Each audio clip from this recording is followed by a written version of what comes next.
All right, everybody, welcome back to the Jordan Report, and I'm your host, Robert Jordan. Everyone, please remember to like, subscribe, and share. All right, guys, we're going to continue with the local news series. We're going to go back out to my hometown of Los Angeles. In case you guys don't know, you're looking at a state that is in total collapse. People are not only fleeing the shooting and the violence, but the filth that these people have to walk through every day. It's impossible to miss on LA's streets of shame.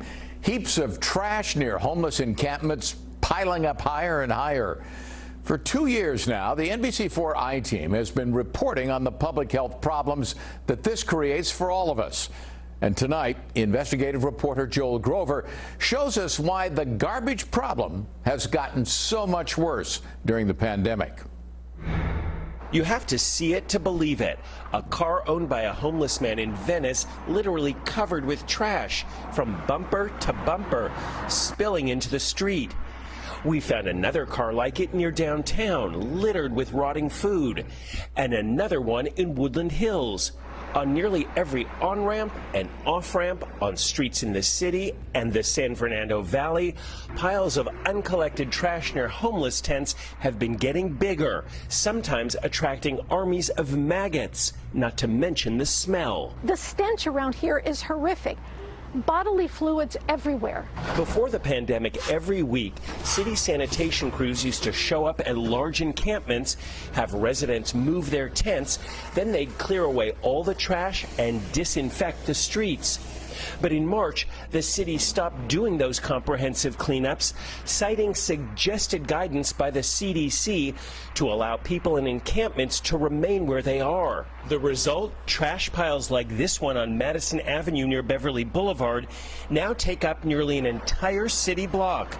The problem is just as bad near the beach in Venice, where Alan Parsons lives. Whenever you have trash that's not getting picked up, vermin and insects know no boundary. The city tells the I-Team sanitation crews now do what it calls spot cleanings near large encampments. That means picking up mainly trash that's visible from the street, not moving tents, and leaving behind some dangerous waste. There is often food waste, human waste in tents or behind tents. You're not removing that. I can't touch it. Pepe Garcia of the LA Bureau of Sanitation. Do you wish you could be doing a better job? Oh, I know I could be doing a better job. This block of East 5th Street used to get a thorough cleaning by the city every week, but no more. Just behind these tents, the owner of this business recently found maggots crawling on his sidewalk and coming into his building. It has been 6 months since these sidewalks have been cleaned. The city was moving tents and cleaning sidewalks 2 years ago during a typhus outbreak.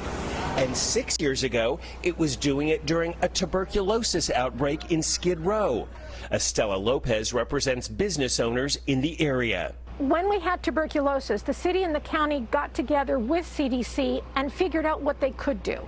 What we have right now is a city and county that is the example of inaction. I wish we could do more. I honest to God know we can do more. Do more about trash that continues to pile up everywhere. We are the second largest city in the country. Don't tell me that this city has to look like, smell like, behave like a third world country. The city council is now discussing the possibility of resuming full cleanups around encampments so the city can finally pick up these mountains of trash that have been piling up for months. But there's no word yet when those cleanups might resume. For the I-Team, I'm Joel Grover. All right, people. Can you believe that is happening in our country today?